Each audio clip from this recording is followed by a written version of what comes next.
உலகமெங்கும் உள்ள அனைத்து இறைமக்களுக்கும் வணக்கம். நீங்கள் புதுசாக இங்கே வீடியோ பார்க்குறதா இருந்தால் கீழே இருக்கிற சப்ஸ்கிரைப் பட்டனை ப்ரெஸ் பண்ணிவிட்டு பக்கத்தில் இருக்கிற பெல் ஐக்கானையும் கிளிக் பண்ணிக்கோங்க. அப்போ தான் நாங்கள் புதுசாக போடுற வீடியோட அப்டேட் உங்களுக்கு கிடைக்கும்.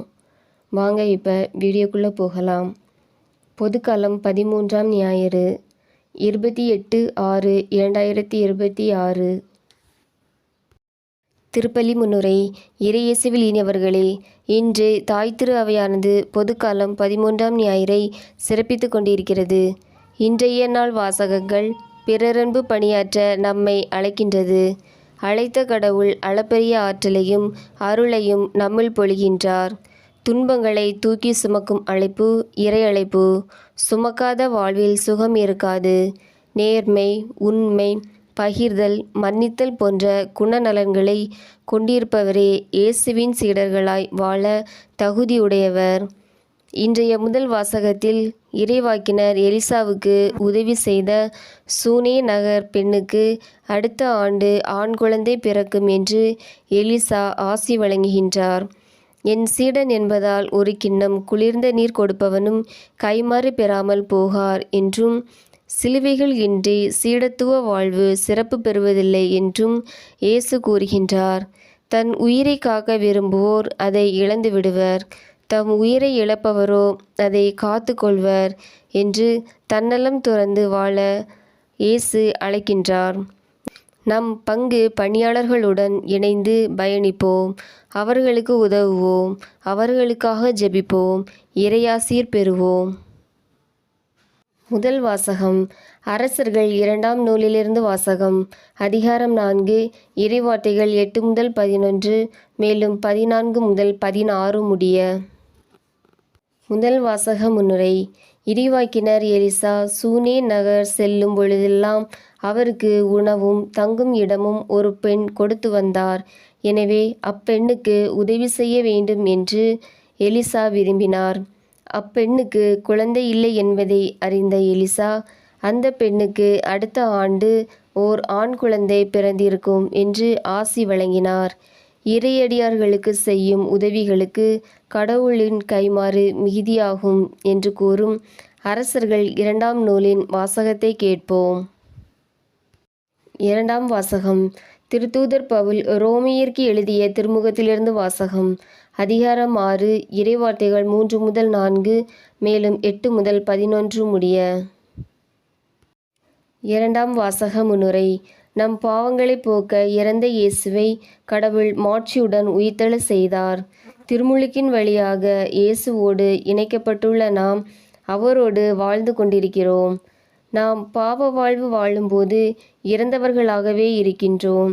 எனவே இயேசுவோடு இணைந்து கடவுளுக்கு உகந்த நல் வாழ்வு வாழ வேண்டும் என்று கூறும் ரோமையர் திருமுகத்தின் வாசகத்தை கேட்போம். நற்செய்திக்கு முன் வாழ்த்தொலி. அல்லேலூயா, அல்லேலூயா.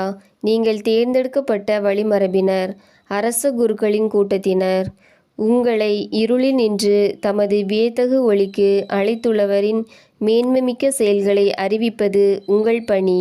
அல்லேலூயா. நற்செய்தி வாசகம். மத்தேயு எழுதிய தூய நற்செய்தியிலிருந்து வாசகம். அதிகாரம் 10, இறைவார்த்தைகள் 37 முதல் 42 முடிய. விசுவாசிகள் மன்றாட்டு. பிறரன்பு பணியாற்ற அழைக்கும் அன்பு இறைவா, எங்கள் திருத்தந்தை, ஆயர்கள், அருட்பணியாளர்கள், அருட்சகோதரிகள், துறவிகள் அனைவரையும் உமது ஆசிரால் நிரப்பியருளும்.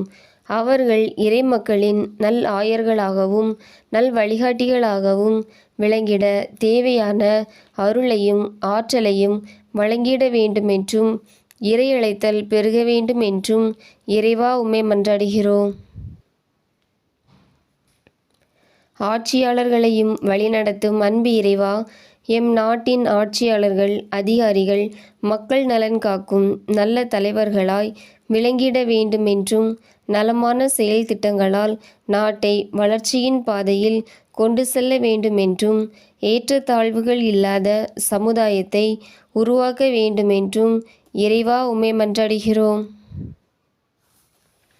பேரன்பு காட்டும் அன்பு இறைவா, எங்கள் குடும்பங்களில் உள்ள குழந்தைகள் உலகெங்கும் வாழும் அனைத்து குழந்தைகளையும் உமது ஆசீரால் நிரப்பியருளும்.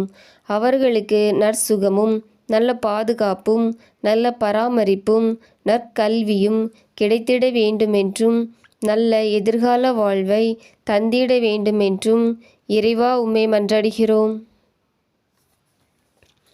பாதுகாத்து பராமரிக்கும் அன்பு இறைவா, எங்கள் குடும்ப உறுப்பினர்கள் ஒவ்வொருவரும் ஒருவர் நலனில் மற்றவர் அக்கறை கொண்டு சகிப்புத்தன்மையுடன் மனிதநேய பண்புகள் கொண்டு அன்பில் வாழ வேண்டும் என்றும் அனைவருக்கும் நற்சுகமும் இறைமனித உறவில் வாழ வேண்டும் என்றும் இறைவா உம்மை மன்றாடுகிறோம். வாழ்வளிக்கும் வள்ளலே அன்பு இறைவா, இன்றைய திருப்பலியில் பங்கு பெற வந்திருக்கும் அனைத்து இறை மக்களையும் எம் ஊர் மக்களையும் ஆசீர்வதித்து உமது அருளை பொழிந்தருளும்.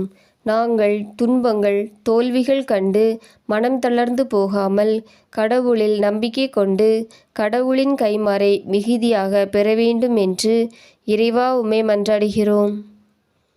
ஆமேன். உங்களுக்கு எங்கள் வீடியோ பிடிச்சிருந்தனா லைக் பண்ணுங்கள், கமெண்ட்ஸ் பண்ணுங்கள், உங்கள் உறவினர்களுக்கும் நண்பர்களுக்கும் ஷேர் பண்ணுங்கள். நன்றி.